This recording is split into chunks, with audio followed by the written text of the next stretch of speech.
Bueno, vamos a continuar entonces en la mañana de hoy. Ahora toca un simposio muy interesante sobre nuevas estrategias en hemato-oncología. Vamos a presentar a nuestra primera conferencista, es la doctora Osiris da Costa, y va a hablar sobre tratamientos novedosos en leucemias y mieloma múltiple. La doctora da Costa es médico cirujano de la UCB, especialista en medicina interna de la UCB también, especialista en hematología, Banco Municipal de Sangre, consulta hemato-oncología del Banco Municipal y coordinador del posgrado de hematología de la Universidad Central de Venezuela. Adelante, doctora, tiene 15 minutos.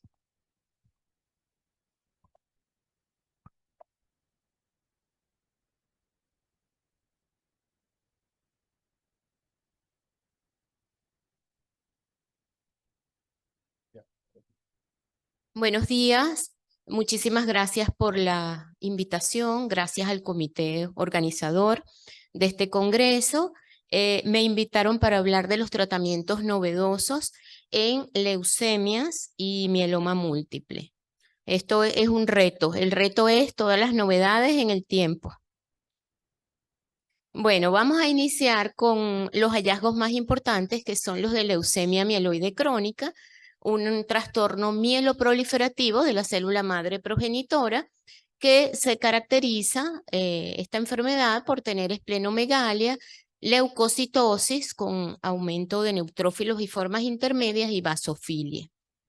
Esta enfermedad cursa en varias etapas, una fase crónica, estable, pero la enfermedad puede adquirir nuevas alteraciones genéticas aparte del cromosoma Filadelfia, que es el que la causa, y puede progresar hacia una crisis blástica o una transformación a leucemia aguda.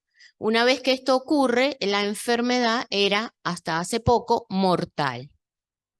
Esta enfermedad es causada por el cromosoma Filadelfia, que es la translocación entre los cromosomas 9 y 22, lo cual va a codificar una proteína que se denomina BCR-ABL y que es la responsable de las manifestaciones clínicas.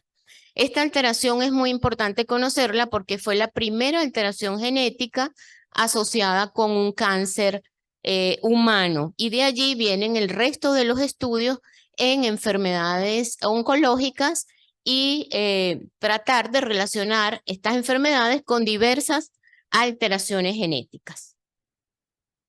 Si vemos una línea de tiempo, los tratamientos han cambiado desde los arsenicales, pasando por agentes alquilantes como el busulfán y la hidroxiurea, pero es más o menos a partir de los años 90, finales de 90, que el doctor Brian Drucker describe, vamos a ver si aquí logro.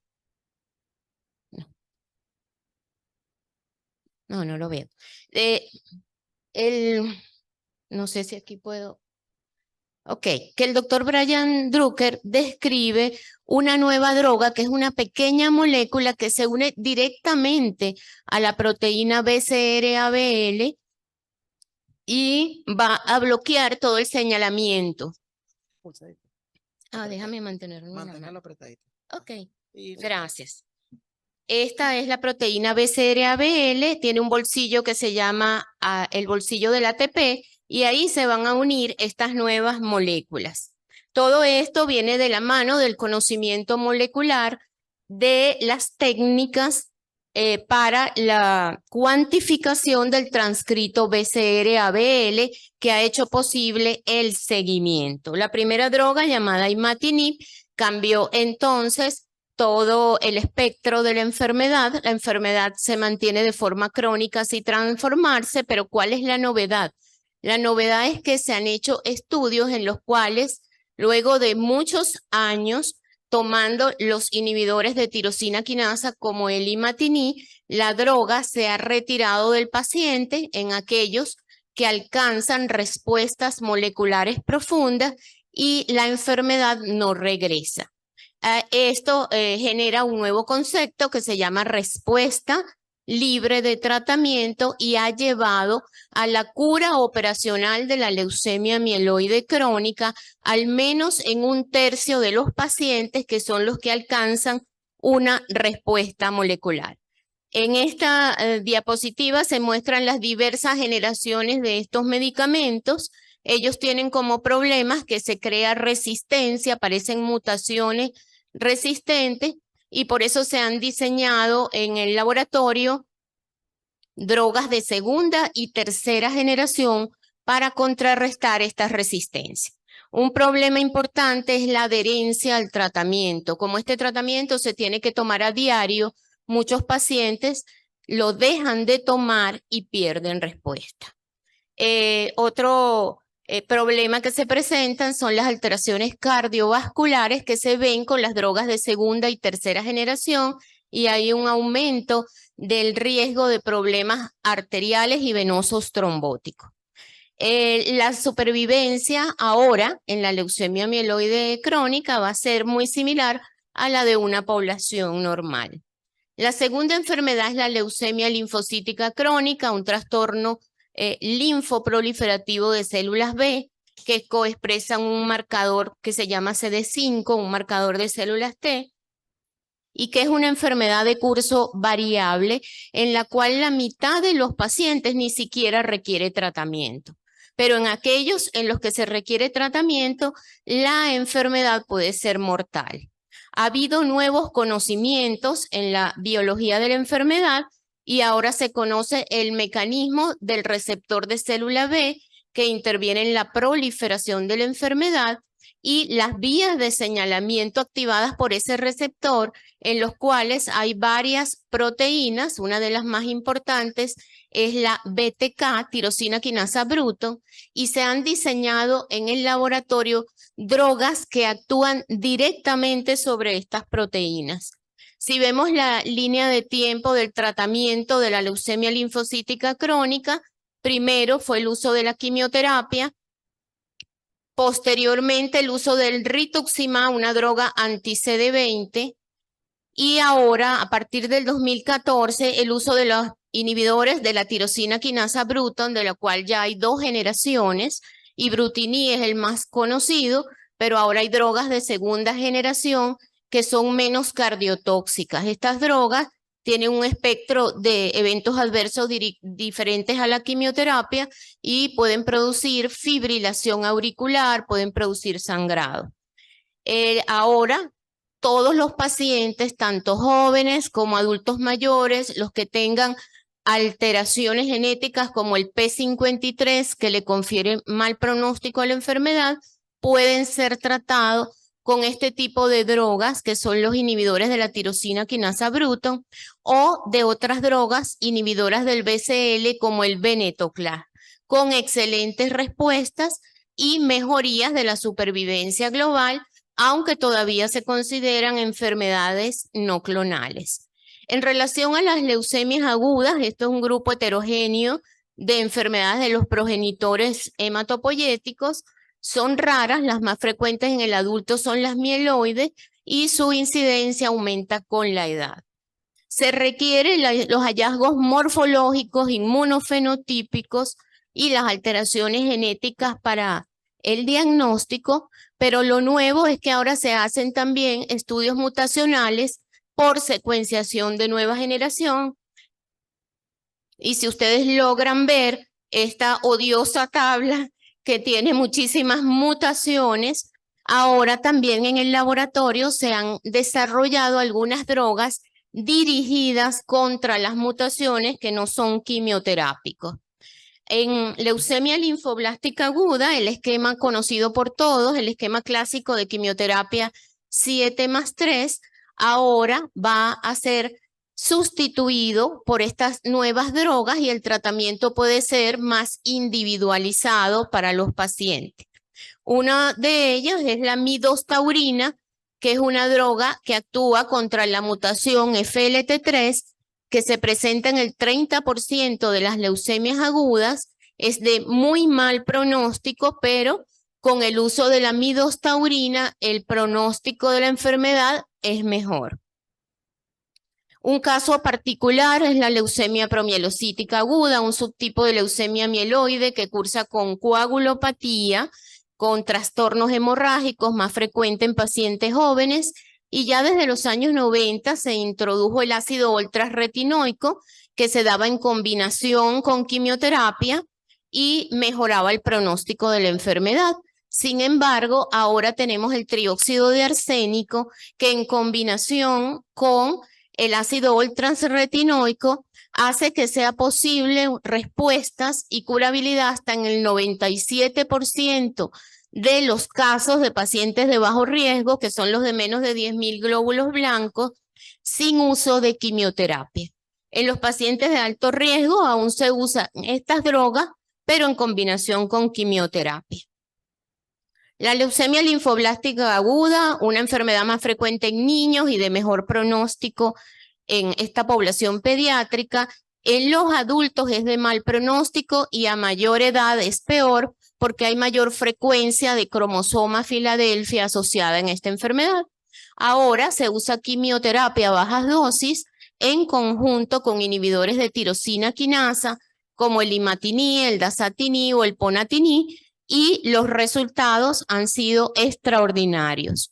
Igualmente, se está usando en recaídas anticuerpos monoclonales que pueden ser biespecíficos y que son capaces de reaccionar con el linfocito T para activar a los linfocitos T para que maten a las células leucémicas y con alguna proteína de la célula linfoblástica y de esta manera revertir la enfermedad. Así se han aumentado las tasas de curabilidad en un porcentaje alto de pacientes con leucemia linfoblástica aguda.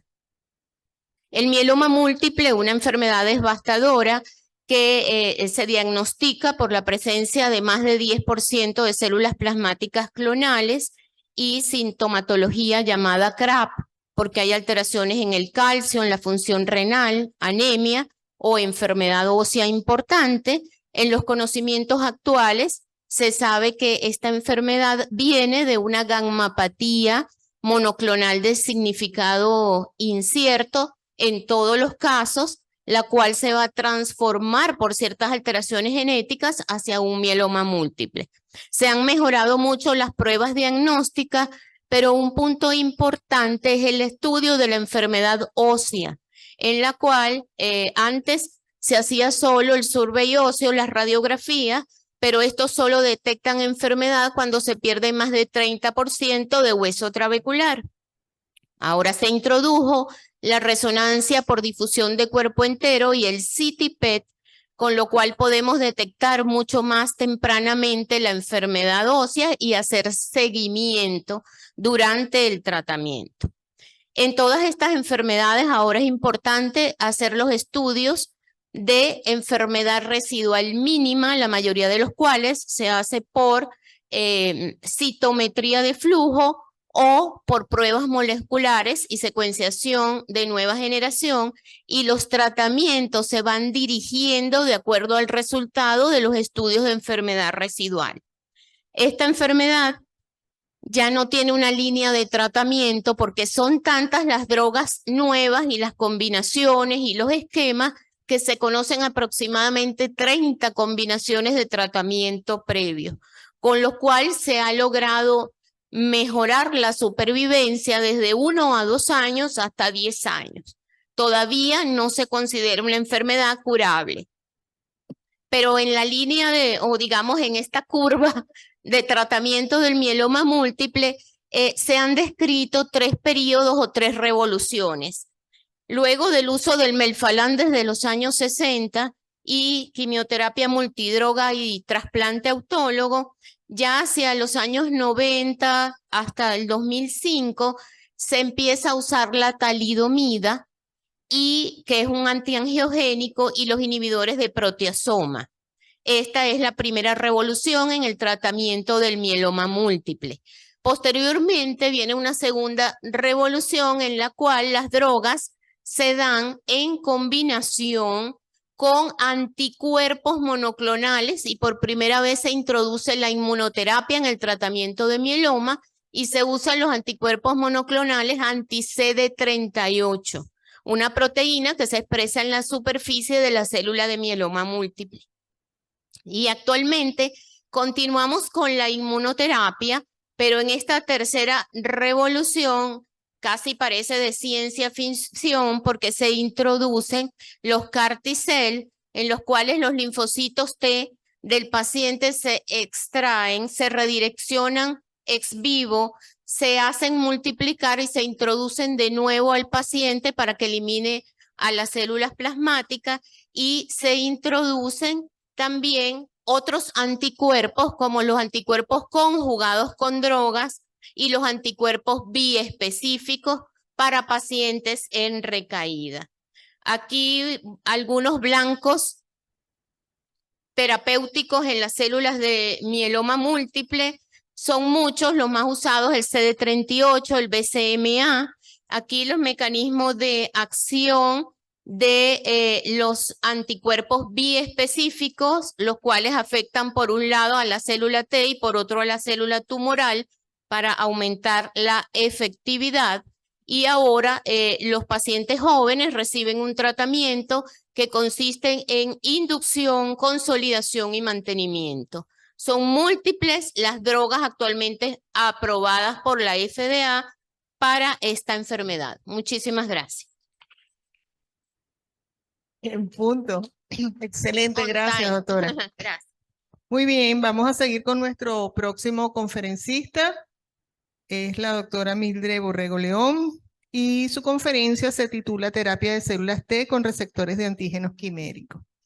La doctora Mildred Borrego es médico cirujano de la Universidad Central de Venezuela, especialista en medicina interna del Hospital Miguel Pérez Carreño, especialista también en hematología del Banco Municipal y pasante del laboratorio de hematopatología del Hospital de Clínicas Barcelona, España.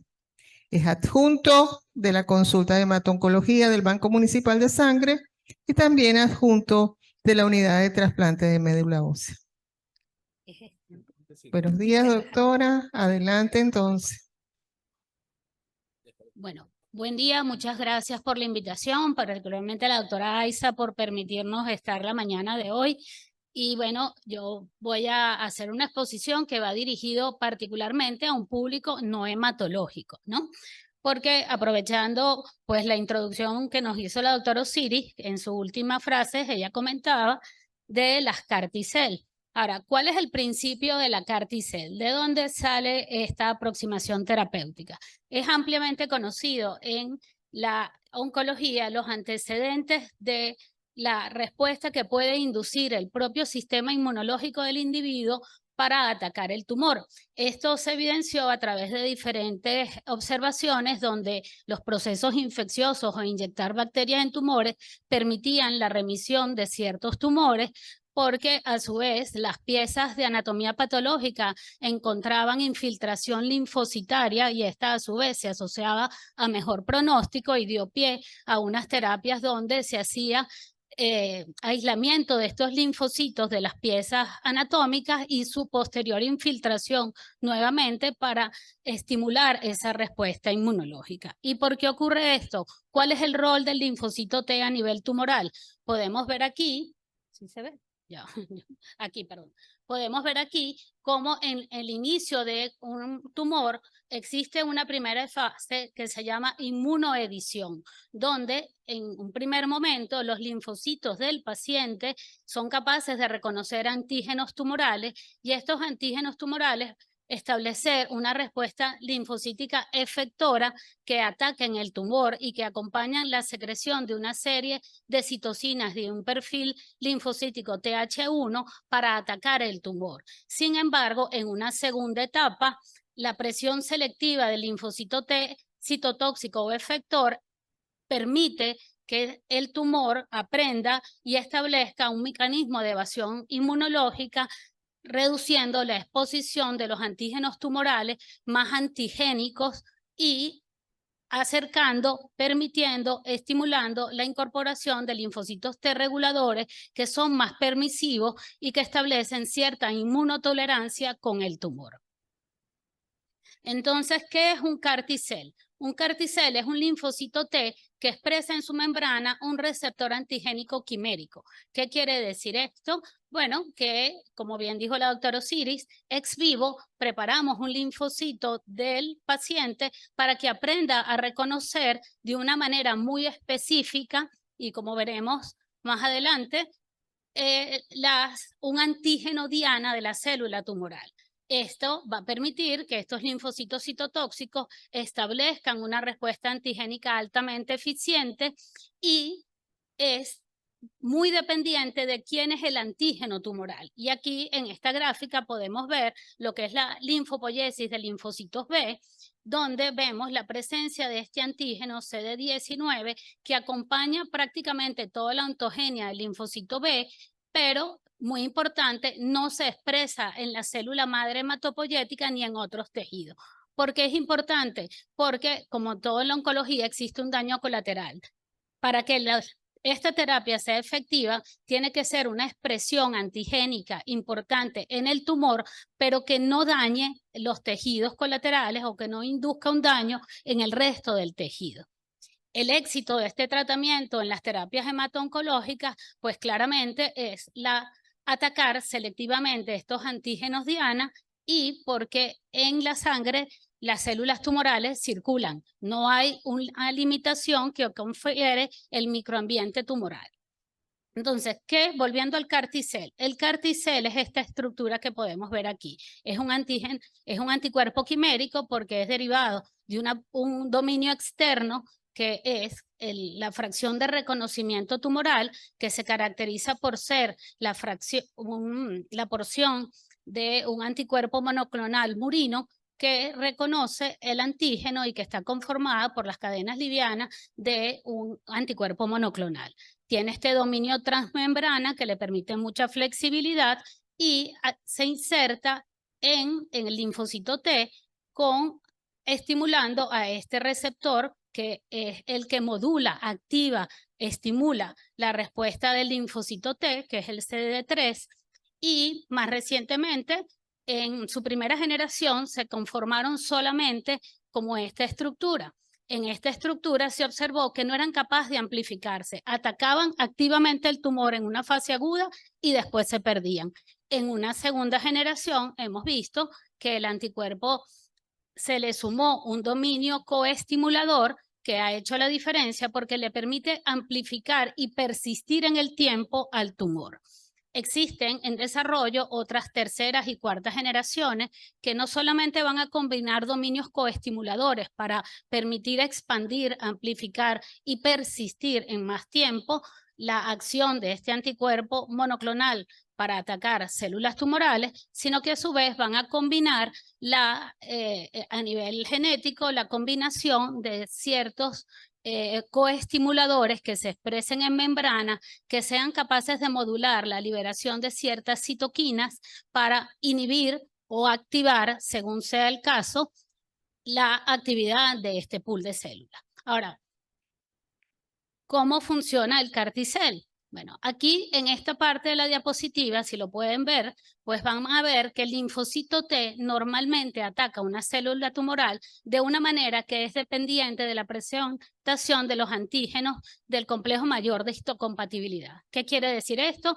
Que el tumor es reconocido por una célula presentadora de antígenos que expresa este antígeno, activa el linfocito y el linfocito va a reconocer de manera dependiente del complejo mayor de histocompatibilidad al tumor y va a montar una respuesta efectora. Ahora, esta respuesta efectora puede ser modulada, inhibida, si a su vez el tumor es capaz de no expresar células que puedan estimular el coestimulador del linfocito T para persistir en la respuesta. El éxito de las CAR-T-cell es que yo combino la respuesta efectora del linfocito T con el exodominio o el dominio externo de reconocimiento tumoral altamente específico derivado de una fracción de un anticuerpo monoclonal que no es que no necesita la presentación mediada por el complejo mayor de histocompatibilidad. Esto permite una activación rápida, efectiva y no dependiente de la inmunidad del paciente para atacar la célula tumoral. Entonces, ¿qué hace el CAR-T-cell? Bueno, aquí estamos viendo nuestra célula T modificada con su receptor quimérico, que cuando reconoce el target del antígeno tumoral va a establecer una actividad citotóxica directa, va a estimular la expresión de ciertas proteínas que inducen la apoptosis en la célula diana, como son los receptores del TRAL y del Fas ligando, va a secretar una cantidad de citocinas proinflamatorias para activar otras células inmunes y, como decía anteriormente, en sangre no hay una barrera o un microambiente que limite el acceso a la célula tumoral. Entonces, ¿cómo se producen los CAR-T-cell? Como decía la doctora Osiris, a través de un proceso de leucaféresis, yo voy a extraer linfocitos del paciente. Estos linfocitos tienen que pasar por un proceso de desarrollo donde yo los aíslo, los separo de las otras células, los activo, por un proceso de transducción, le introduzco la secuencia con un vector viral, lentivirus o retrovirus, dentro de la secuencia del ADN y se expresa en membrana y las expando en un cultivo. En un segundo tiempo le voy a infundir sus propios linfocitos modificados al paciente. Este procedimiento puede demorar de 3 a 4 semanas según sea la complejidad y durante este periodo el paciente tiene que recibir una quimioterapia de linfodepleción para permitir que el sistema inmunológico del paciente no rechace los linfocitos modificados para el momento de la infusión. Perdón. Entonces, ¿en dónde hemos podido utilizar, dónde está aprobado el tratamiento de las CAR-T-cell? Vemos en el recuadro rojo las leucemias linfoblásticas y como pueden ver son pacientes recaídos, refractarios a terapias previas. El anticuerpo monoclonal es el T-cell. En las linfomas, que es el recuadro azul, existen al menos 3 tipos aprobados, el axicaptagen, el brexucaptagen y el lisocaptagen. Y en mieloma, como decía la doctora Osiris, el idecaptagen y ciltacaptagen, que no va dirigido contra el CD19, sino contra el antígeno de maduración de célula B, que es específico de la célula plasmática. Como podemos ver, son todos pacientes que han estado refractarios a líneas de tratamiento, recaídos después de 2 líneas, no candidatos a trasplante de médula ósea. Es una población altamente refractaria y los porcentajes de respuesta son especialmente impresionantes. Prácticamente estas son las mismas indicaciones que veíamos anteriormente. Estamos hablando de rescatar pacientes que no tenían opciones terapéuticas para el momento de esta utilización y hemos visto que las sobrevidas libres de progresión son bastante exitosas según sean los casos, pero no siempre se sostienen en el tiempo. Y esto es uno de los hándicaps que también hay que trabajar. No todos los pacientes se curan con CAR-T-cell. Esto también es importante, un mensaje importante. Pero bueno, todo este proceso ha permitido la amplia expansión de la utilización de las CAR-T-cell y vemos cómo en países que disponen de la terapia, la curva sigue incrementándose muy activamente para el uso y tratamiento de estos pacientes. Sin embargo, bueno, no todo es perfecto. Estas terapias tienen un perfil de toxicidad que es complejo y que necesita el adecuado manejo. La principal de ellas es lo que se ha denominado el síndrome de liberación de citoquina, que fue también muy popular en el momento de las crisis del COVID, y los síndromes de activación macrofágica y síndrome hemofagocítica y la neurotoxicidad asociada a células infectoras y cáncer. Estos son defectos que están derivados de la actividad del linfocito T quimérico sobre el individuo. Pero existen otra serie de efectos que no están ligados a su actividad antitumoral, sino como daño colateral, como es la citopenia, particularmente la aplasia o la linfodepresión de células B y la hipogamaglobulinemia que conlleva asociado, y están descritos también eventos de genotoxicidad o la inducción de neoplasias secundarias. El síndrome de liberación de citoquinas ocurre básicamente porque al momento de infundir el CAR-T-cell y el CAR-T-cell expandirse, va, como vimos anteriormente, a expresar una serie de receptores en membrana, como el ligando CD40, que va a activar al pool de células mieloides, primariamente macrófagos, que a su vez favorecen la liberación o una tormenta de citoquinas. Este fenómeno es precoz, ocurre en las primeras semanas de la infusión de las células y puede llegar a ser desde muy leve a muy grave. Paradójicamente, bueno, como siempre en la medicina, entre más grave se asocia a más respuesta, pero nadie quiere pasar por todo lo que esto significa. La tríada que lo caracteriza es fiebre, hipotensión e insuficiencia respiratoria y la determinación de los altos niveles de citoquinas séricas. Esto puede llegar a ser fatal y evolucionar a un síndrome de falla multiorgánica y la utilización de inhibidores de antiinterleuquina 6 como el tocilizumab se ha visto que es útil para el control de este fenómeno. La neurotoxicidad asociada a células efectoras es un fenómeno que puede observarse en un poco más, hasta un mes posterior de la infusión de la célula y se asocia a múltiples manifestaciones neurológicas, entre otras cosas delirio, pérdida de la memoria, afasia, disartrias y puede llegar a ser también muy severo como un edema cerebral agudo. Esto ocurre porque la infusión de linfocitos que condiciona la liberación de esta serie de citocinas, puede activar la célula endotelial, aumentar la permeabilidad de las células endoteliales a nivel de la barrera hematoencefálica y llegar a generar un edema vasogénico. Aún así, esto apartando este fenómeno que puede llegar a ser agudo, se han descrito también múltiples efectos neurológicos a largo plazo, incluyendo demencia. Perdón. Aquí. Bueno, la severidad de estos dos cuadros, que son los principales a resaltar, puede llegar a ser muy amplia. Vemos que más del 50% de los casos se presenta, rara vez es muy severo y los efectos neurológicos igualmente se presentan con un poco menos frecuencia y con menos severidad. A medida que se conoce y se ha permitido la forma en que trabajan los CAR-T-cell, se sabe cómo también aminorar algunos de estos efectos muy graves.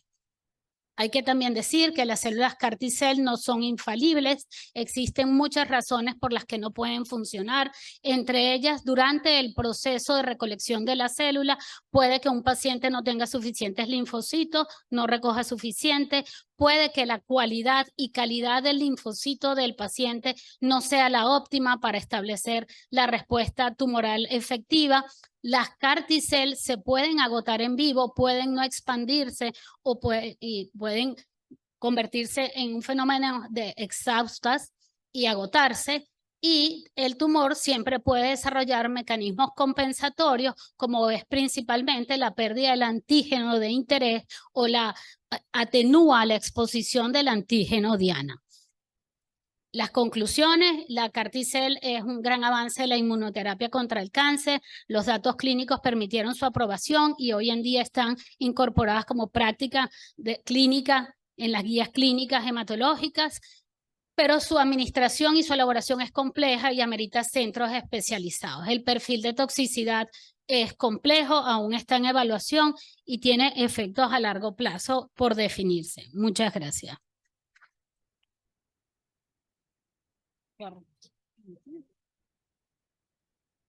Muchas gracias. Entonces nos preparamos para nuestro siguiente expositor. Doctora, se trata de la doctora María Alejandra Torres Viera. Su conferencia, Nuevas estrategias en el tratamiento de las enfermedades linfoproliferativas, 2023.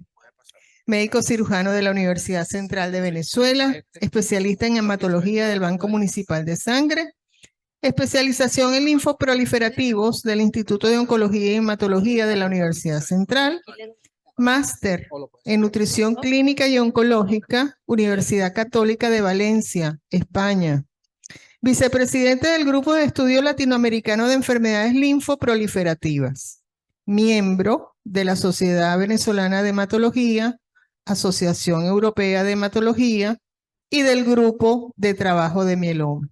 Adelante, doctora, bienvenida. Gracias. Buen día, muchísimas gracias. Yo quiero, darle las gracias al comité organizador de este congreso maravilloso, a la academia, por supuesto, pero en particular a la doctora Aixa Miller, quien es probablemente la responsable de que tengamos el honor de compartir con ustedes esta presentación, que será de 15 minutos hablando sobre las nuevas estrategias globales, para que no fastidiarlos mucho, en enfermedades linfoproliferativas de cara al 2023. 3 diapositivas que me interesan conceptuales para poder entender el proceso de cambio en hemato-oncología. La primera, el conocimiento de que nuestro DNA es un DNA que solo el 2% de nuestro DNA codifica para genes, lo que significa que el 98% restante es un DNA no codificante. Y ese DNA no codificante es lo que hoy conocemos como epigenética. Es una selva, de alguna manera, con una estructura bien compleja que protege al código genético, a ese 2% que codifica genes, y que de alguna manera interactúa con él y es responsable además de qué parte del gen se expresa y qué parte del gen está inhibido. O sea que la epigenética regula ese código genético. La segunda característica de ese código genético, pero no codificable, que es la epigenética, es que es flexible, cambia en el tiempo. Y por eso tenemos una epigenética que empieza a formar en la gestación, pero cambia en el niño en crecimiento, en el adulto, en la mujer embarazada, etc. Se adaptan los programas metabólicos y los programas biológicos de nuestro cuerpo haciendo cambios en esa epigenética. Y el tercer concepto es entender que esa epigenética entonces recuerda cómo nacimos, cómo vivimos, cómo comemos, cómo dormimos, cómo es nuestros hábitos de vida. Segundo concepto importante, en términos de epigenética, por supuesto, alteraciones en la estructura protectora de estos genes van a producir cambios en la expresión o inhibición de los mismos. Y estas alteraciones son múltiples, no vamos a entrar en detalle porque aquí no podemos entonces terminar en 15 minutos, pero el cuento es que hay acetilaciones, metilaciones, etcétera, que cambian no solo la disposición, digamos, anatómica que tiene la estructura protectora con el gen, sino la carga genética, eléctrica, y por supuesto eso hace que estos genes puedan tener variaciones o inestabilidad en algún momento, y un gen que está en represión se sobreexprese o un gen que está en inhibición se exprese. La otra cosa importante es el concepto nuevo de inmunometabolismo. Y de lo que se trata un poco cortico es que nosotros somos entidades biológicas cuyo objetivo realmente es la replicación de la especie. Y en ese sentido tenemos programas de crecimiento, reproducción y mantenimiento dirigidos a través de 3 ejes fundamentales que comanda o coordina el hipotálamo, la pituitaria y los tejidos periféricos, el programa de mantenimiento mediado por glucocorticoides, el de reproducción por las hormonas sexuales y el de crecimiento por las hormonas de crecimiento, insulina y glucagón. Desde el punto de vista de estos programas, ellos son intercambiables y son intercambiables de acuerdo a la situación en la que nos encontremos. Una mujer embarazada tendrá unos que otros prendidos y no es las mismas que voy a tener prendidos en términos de programa biológico si yo estoy a los 7 años y no es el mismo si yo tengo un dengue. Si me explico, ellos cambian, unos se inhiben, otros se activan, pueden ser catabólicos o anabólicos, pero lo importante es que cada tejido periférico nuestro tiene un reloj biológico. Cada tejido periférico tiene su reloj y alteraciones en ese reloj, de alguna manera, pueden hacer modificaciones metabólicas que inducen modificaciones inmunológicas. Y eso es lo que hablamos de inmunometabolismo. En ese sentido, el conocimiento entonces de que tenemos un mundo exterior que nos impacta. Si yo hoy decido irme para China, el cambio en términos de mi sueño, mi horario de estar alerta, etcétera, es importante, pero esa flexibilidad de la epigenética me va a permitir adaptarme si paso más de 6, 7 días allá, ¿de acuerdo? Entonces, el cuento clínico es que aquí hay una influencia importante del mundo exterior que modifica nuestro mundo interior. ¿Y quién es el puente? ¿Quién es el puente que relaciona entonces ese mundo exterior con nuestro mundo interior celular? Realmente es una nueva estructura también súper fascinante, como es el microbioma, que es individual de cada órgano y que además tenemos hoy en día conocimiento, existe un microbioma o un ecosistema particular en las células tumorales. Este microbioma es el que se encarga de interpretar un estímulo lumínico o un estímulo químico, como es la comida o la nutrición, y transformarla de alguna manera en un estímulo que pueda interpretar esta estructura final que se llama mitocondria. Y hoy en día sabemos que las enfermedades crónicas y dentro de ellas el cáncer están profundamente impactadas por una disfunción mitocondrial. Esta mitocondria empieza a hacer cosas que no son las habituales y en ese sentido hay una reprogramación inmune donde la célula cambia su polaridad, cambia su conversatorio con la célula que tiene al lado y con su entorno. Importante entonces los nuevos claves para dimensionar esta adquisición, digamos, de capacidades funcionales diferentes dentro del cáncer, incluyen entonces ahora la reprogramación energética metabólica de la que le acabo de hablar, la reprogramación epigenética no mutacional, la disrupción de la diferenciación y la plasticidad fenotípica de nuestras células, la existencia de algún ecosistema disbiótico o particular y la presencia de células senescentes, en donde la célula adquiere un programa metabólico o un programa biológico donde se queda estacionaria, pero de alguna manera su mensajería es profundamente inflamatoria para su entorno. Y no estaríamos completos en el último concepto que quiero que ustedes de alguna manera manejen cortamente para esta conferencia, si no hablamos del microambiente celular. No se trata de estos cambios en la célula tumoral estrictamente, sino en el microambiente que la rodea. Y para linfoproliferativos es particularmente importante el microambiente, porque tiene en sí mismo valor inclusive pronóstico. Y ese microambiente es el que de alguna manera favorece una evolución clonal y también se ve modificado e impacta la quimioterapia. La quimioterapia lo impacta a él y puede producir una presión mutacional en nuestros linfomas. Y simplemente para que tengan una idea, tenemos 3 patrones de infiltración de microambiente celular, uno inflamatorio rico en células activadoras de linfocitos T, de células dendríticas, etcétera, uno donde hay una inhibición de la capacidad de incorporar al linfocito T al tumor y se queda en el estroma de alguna manera por inhibición del tumor mismo, y otro en donde el tumor se deshace totalmente de todo lo que es actividad inmunológica. En esta circunstancia, cambios de pH, hipoxia y disminución y cambios de los nutrientes van a provocar los cambios que provocan metástasis o evolución clonal agresiva. De esta manera, nosotros en linfoproliferativos pasamos desde la microscopía, la inmunistoquímica, a los perfiles de expresión genética, por supuesto el FISH, y ahora a la biopsia líquida o la determinación de DNA circulante en forma de vesículas. ¿Por qué? Porque entendemos, y este es el linfoma más frecuente del adulto mayor difuso de células grandes B, que cuando nosotros decimos tiene un difuso de células grandes B de 60 años y es varón y tenemos 2 pacientes y se comportan completamente diferentes, no tiene nada que ver con que el tipo está más positivo y el otro está más negativo, hay una biología tumoral completamente diferente. Y esta biología es porque este grupo tumoral es heterogéneo y constituido por subclones.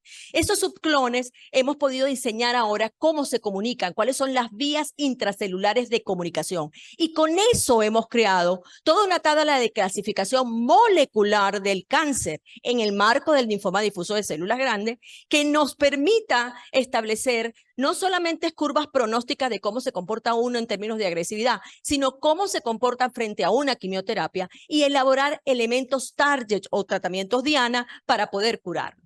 Desde el punto de vista terapéutico, los difusos de células grandes, el paradigma más importante fue en 2020 en el año 2000, cuando se incorporó el anti-CD20, una primera estrategia inteligente o estrategia diana contra una estructura de antígeno de la célula B porque produce el tumor. Y con eso el CHOP estándar se mejoró en términos de alrededor de un 15%. No hemos podido modificar en 23 años mayor cosa esto en esta histología y solo recientemente tenemos la incorporación de 2 anticuerpos monoclonales en primera línea combinados con nuestro caballito de batalla que se llama CHOP para tratar de mejorar la sobrevida de estos pacientes, que es alrededor del 60-70% en el primer tratamiento. Pero fíjense ustedes hacia dónde nos movemos. Nos movemos hacia bioterapias, sean terapias celulares o sean anticuerpos monoclonales, estamos un poco saltándonos la quimio. ¿Por qué? Porque entendemos, como ahora tenemos información biológica de la comunicación intracelular de esta célula, cómo nosotros podemos abordar con terapias diana o target sin quimioterapia estos tumores. Este mismo difuso de células grandes B, el linfoma más frecuente del adulto, cuando nosotros hablamos de recaídos o refractarios, simplemente decíamos qué oportunidad tiene de trasplantarse y íbamos a trasplante. Pero ahora en general establecemos cuánto tiempo tiene la remisión. Si en la recaída es tardía, probablemente sí lo seguimos llevando a trasplante, pero si la recaída es temprana, pensamos, no es quimiosensible, recayó muy rápido, probablemente requiere inmunoterapia. Y de nuevo jugamos con inmunoterapia tipo CAR T-cell que nos acaba de comentar maravillosamente Mildred, para tratar de rescatar un porcentaje de estos pacientes, que como bien dijo Mildred, no todos se curan, pero de alguna manera nos da un espacio que podría ser que juguemos con una tercera alternativa. Y esa tercera alternativa son los bioespecíficos. En histologías como linfoma folicular tenemos lo mismo, CAR T-cell con unas respuestas de reducción tumoral. En el peor paciente, 4 o 3 líneas de tratamiento en el grupo americano, 4 líneas de tratamiento en el grupo europeo, respuestas sobre los 90, los 83% y con respuesta completa, es decir, sin evidencia de enfermedad en un alto porcentaje de los casos con la terapia celular. En el caso de leucemia linfocítica crónica, no la voy a hablar nada porque imagínate tú esa exposición maravillosa de Osiris, pero fíjense que en la leucemia linfocítica crónica, me interesa, nos estamos liberando de la quimioterapia. Es decir, antes decíamos, está mutada, no está mutada, le damos una quimioterapia corta, pero ahora la tendencia del algoritmo europeo al menos, en este momento contempla, sí, la quimioterapia es una posibilidad, pero la asociación de terapias target o terapias dirigidas exclusivamente a líneas celulares de comunicación intracelular o bioterapia o inhibidores de BCR y venetoclax, anticuerpos monoclonales, es la norma inicial y no hay quimio en esos pacientes. En el linfoma de la célula marginal, de nuevo, monoterapias en forma biológica sin quimio tienen buena respuesta, pero cuando tú empiezas a combinar inmunoterapias, 2, 3 asociaciones, se multiplican las respuestas. Y por último, Hodgkin. Hodgkin es una enfermedad que la gente la suele llamar la gripe del hematoncólogo, que no es así, pero tiene un alto potencial curativo. El mejor esquema en Hodgkin, ABVD, da una respuesta aproximada del 75%. ABVD asociado a inmunoterapia sube a casi 82%, pero ahora con la incorporación de unas nuevas inmunoterapias del tipo anti-PD1 o de puntos de control de la comunicación celular, las respuestas son entre 98 y 100%. O sea, la verdad es que la habilidad curativa que tiene, curativa de las combinaciones de algunas inmunoterapias en algunas histologías de linfoma es absolutamente fascinante.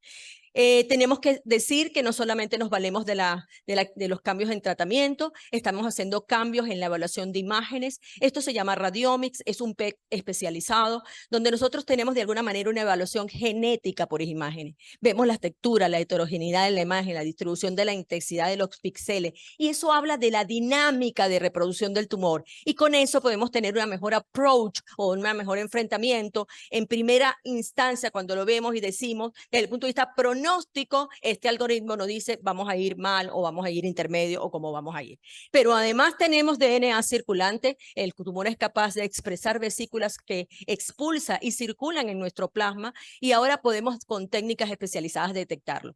De tal manera de que nosotros no solamente seguimos al paciente cómo está clínicamente con valores biomarcadores séricos, sino con este biomarcador que hace que podamos tener un perfil de riesgo más dinámico de su evolución. En ese sentido pasamos entonces del diagnóstico molecular, hibridización in situ, inmunohistoquímica, etcétera, a un diagnóstico mucho más molecular y especializado. Ese no es el caso de nuestro país, of course, pero vamos para una terapia mucho más personalizada, que nos permita en los próximos 5 años, 10 años, decir, probablemente vamos a basar nuestro tratamiento en inmunoterapia, biespecíficos, nuevos CAR-T, combinaciones de antiangiogénicos, histologías que van a estar libres de quimioterapia sin duda, la incorporación del DNA circulante y de los marcadores especializados de imágenes nos van a permitir que nosotros veamos al paciente en el término del diagnóstico, en el término del fin del tratamiento y en el término de la recaída precozmente para intervenir con modificaciones también precozmente. Y fíjense, las intervenciones son biológicas, no son quimio. La genómica, la transgenómica, la epigenómica, la proteómica nos han ayudado mucho a definir los subtipos histológicos y la orientación terapéutica que debemos darles. Hay una explosión inmensa de conocimiento en hemato-oncología y el futuro definitivamente es tan esperanzador y tan colorido como la Sultana del Ávila. Muchísimas gracias. Gracias, doctora. Continuamos entonces. Creo que tenemos nuestra última conferencista, doctora. Vaya pasando. Es la doctora Philip Jianzhu.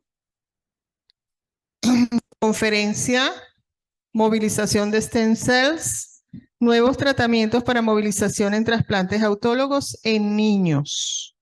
La doctora es pediatra puericultor, hematólogo oncólogo, especialista en trasplante de médula ósea. Adelante, doctora. Señalador. Apunta aquí, se ven todas las pantallas, y si no, cuando aparezca la presentación que completa, ya pueden. Este es el señalador, correcto. Automáticamente la ven todas las pantallas. Okay.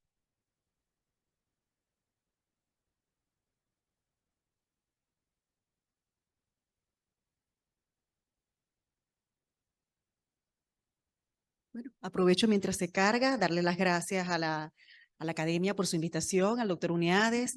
Yo creo que no tengo mucho que decir con mis profesoras previamente, haber dicho tanto en corto tiempo, agradecerles formalmente y en público, de verdad que gracias por haber formado parte de mi vida, en mi formación académica como hematólogo, agradecida por eso y para mí es un honor estar con ustedes, presente la invitación y además de decir que casi no tengo nada que decir.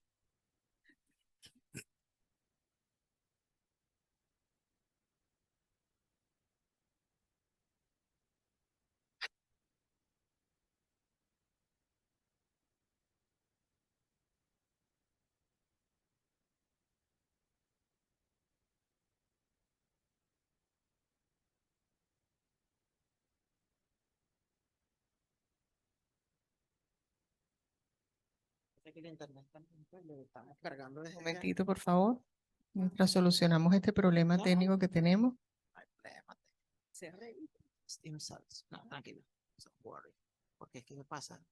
Si no, el video va a correr más lento. No, no, pero sin el video, porque ya está metido aquí. Sí, tranquilo. Sí, eso es lo que daremos la.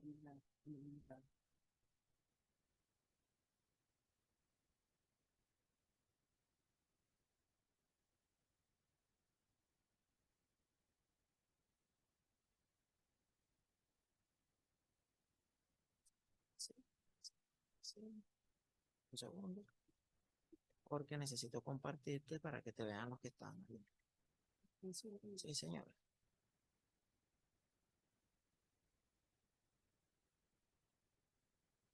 Todo tuyo. Ok, ya avanza. Ok, ya vamos a empezar. Señalas con el punto. Puedes avanzar. Okay.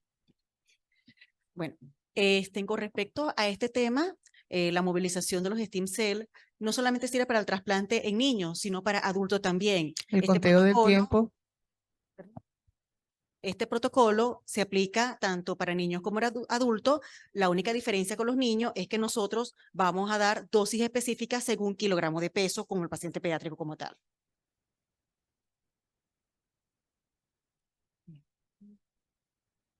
No me avanza aquí. Bueno. ¿Ya? Ok. Declaro no tener ningún conflicto de interés. Sé que este tipo de temas, lo que se refiere a células madre, stem cell y pares de contar, puede generar ciertas controversias, pero declaro no tener ningún conflicto de interés. Por lo tanto, definamos primero lo que es un stem cell. El stem cell no es más que sino las células pluripotenciales o multipotenciales, también definidas, es un nombre inglés, stem cell, pero la mayoría de las personas lo conocen como la célula madre, que tiene una altísima capacidad de diferenciación, una altísima capacidad de multiplicarse y con funciones especializadas, porque no solamente hay elementos formes para la sangre, sino para formar todo absolutamente que tenga que ver con nuestro organismo humano.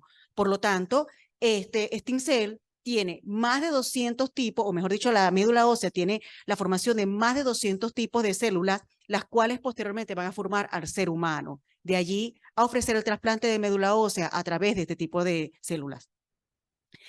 La idea de hacer una movilización, o qué significa la movilización, es estimular la producción de las células madre o de las células pluripotenciales, las cuales van a ser extraídas posteriormente. Nosotros utilizamos varios tipos de protocolos, que pueden ser únicamente con los factores estimulantes de colonias, el GCSF, que es conocido como el Granoside, el Neupogen o, un nombre genérico, Filgastrin. Otras veces lo podemos combinar a este mismo agente de los estimulantes de colonia, lo podemos combinar con quimioterapia. Eso sería un segundo protocolo.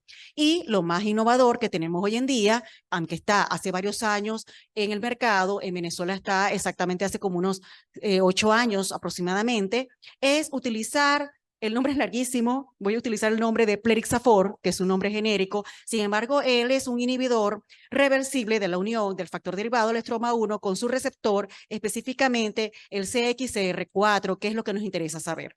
Pero, como ven en este pequeño diagrama, recordarles a ustedes que la médula ósea se encuentra dentro del hueso. Supongamos que este es un fémur, tenemos acá la producción de estas células madre y que van a ser liberadas posteriormente a la sangre periférica para precisamente ser extraída posteriormente.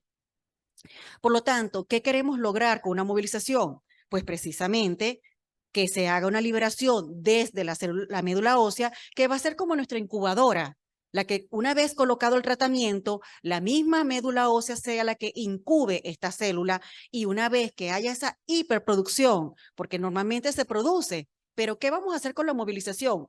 Aumentar esa productividad 10, 20, hasta 100 veces si lo necesitamos, para extraerlos posteriormente y luego poder hacer el trasplante.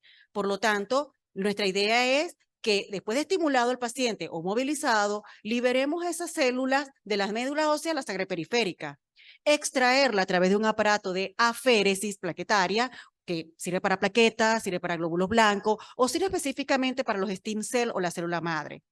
Posterior a eso, nosotros tomamos un control de calidad de esta muestra, contamos el número de células que se lograron extraer y vamos a hacer un congelamiento de esta, y cuando el paciente esté preparado, ya tenga su quimioterapia, su radioterapia, el paciente ya esté lo que llamamos nosotros una remisión completa, es decir, el paciente relativamente libre de la enfermedad o con control de la enfermedad, entonces procedemos a programar el trasplante. Una vez que el paciente logra entrar a la unidad de trasplante, este tipo de células las vamos a descongelar y vamos a poner al paciente. Este es un resumen breve. Lo que hacemos es que inyectamos al paciente el estimulante de colonia granulocítica. Después, claro, es un tiempo prudencial entre 5 a 7 días, dependiendo del protocolo que utilicemos.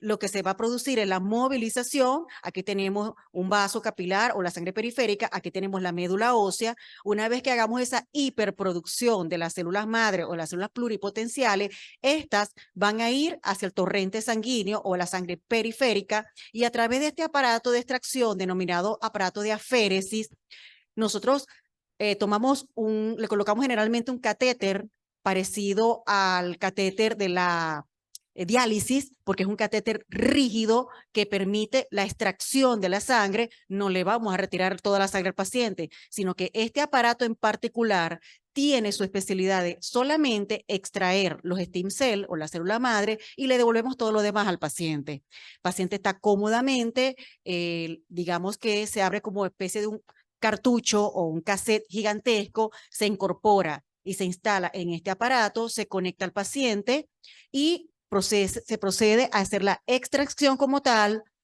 se le coloca anticoagulante, tenemos un catéter extra por si el paciente tiene náusea, fatiga, vómito, podemos ayudar al paciente. Este es un proceso que dura aproximadamente entre 4 a 6 horas.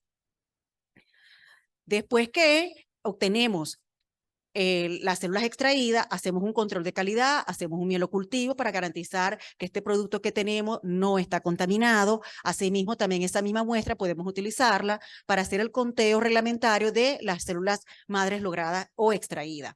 Posteriormente se hace el proceso de criopreservación o congelamiento. Podemos tenerlo hasta 2 años a 10 años congelado, mientras que el paciente se prepara, porque no necesariamente el paciente está ya de inmediato para ser trasplantado. Necesitamos preparar lo mejormente posible este paciente y luego finalmente llevarlo a la unidad de trasplante, aplicar la quimioterapia, la radioterapia, según el protocolo de acondicionamiento que este paciente necesite, dependiendo el tipo de patología. El trasplante autólogo o halogénico no solo se ofrecen en terapéuticas malignas, también se ofrecen en terapéuticas o patologías inmunológicas y patologías o hemopatías benignas. Así que, por lo tanto, representa una gran esperanza de vida para esos pacientes como un tratamiento potencialmente curativo.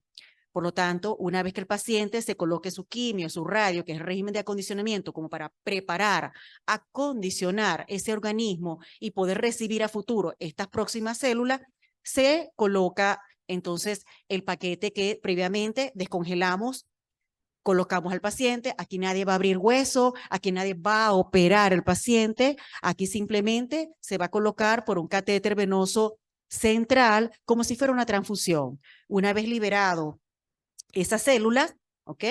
Una vez hecho el trasplante, se liberan esas células, deben recorrer todo el organismo, hacer como un reconocimiento del organismo, porque nosotros extrajimos esas células siendo unas células, si se quiere, no maduras, no diferenciadas aún. Y en el cuerpo del paciente es que van a hacer su diferenciación o su maduración respectiva, y eso tardará en esa pega aproximadamente unos 14-15 días.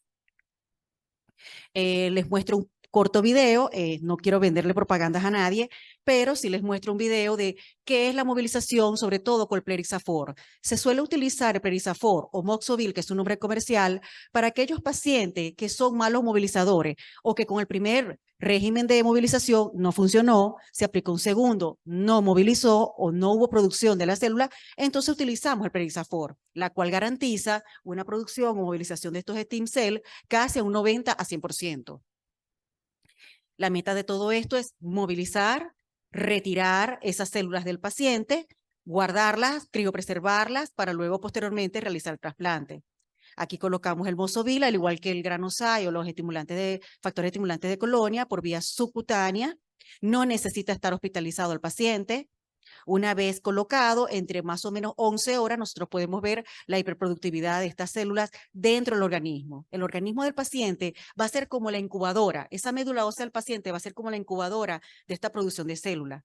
Una vez producida, aquí a nivel de la médula ósea, se van a liberar hacia el torrente sanguíneo para luego posteriormente ser extraída a través del aparato de aféresis.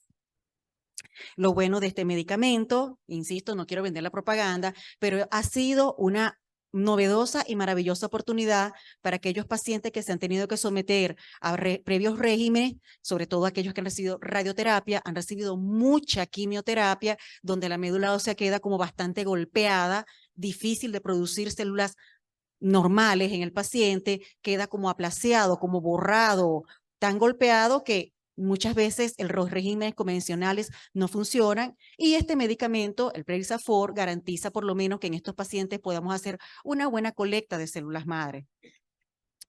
Bueno, como decía anteriormente, se coloca en este paquete, ¿ok?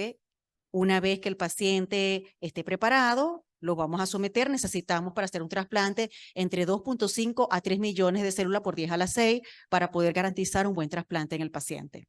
¿Okay?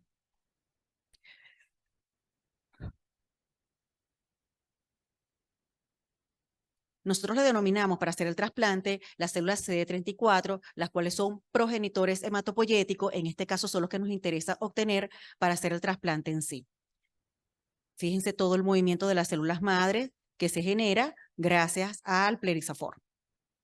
En este momento, el paciente está en las mejores condiciones y óptimas para hacer la colecta. Aquí tenemos la sangre periférica, donde tenemos las células madre rodando, y por eso nos vamos a aprovechar a través de la féresis de extraerlas.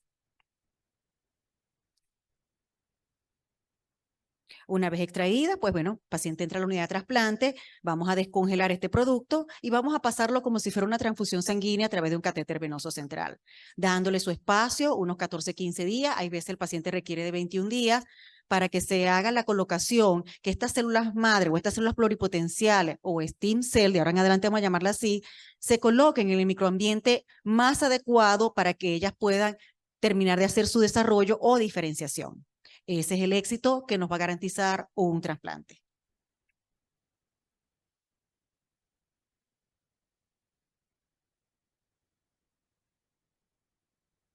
Y mis presentaciones siempre son dedicadas a mis bebés. Mi bebé mayor tiene 21 años, acaba de cumplirlo. Mi beba tiene 18 años, siempre dedico mis presentaciones a ellos. Recordarles que el mes de octubre fue un mes de celebración para la lucha contra el cáncer de mama y que el control a tiempo puede salvar tu vida. El trasplante es uno de los tratamientos que también se ofrecen en las pacientes con CA de mama posteriormente. Muchas, la mayoría, no lo han necesitado, pero también representa una oportunidad de vida. Los invito a que entremos y colaboremos con esta noble causa. Muchísimas gracias. Me sobró 3 minutos. Gracias, gracias, doctora. Bueno, esta es nuestra última conferencia de este tandem de simposio.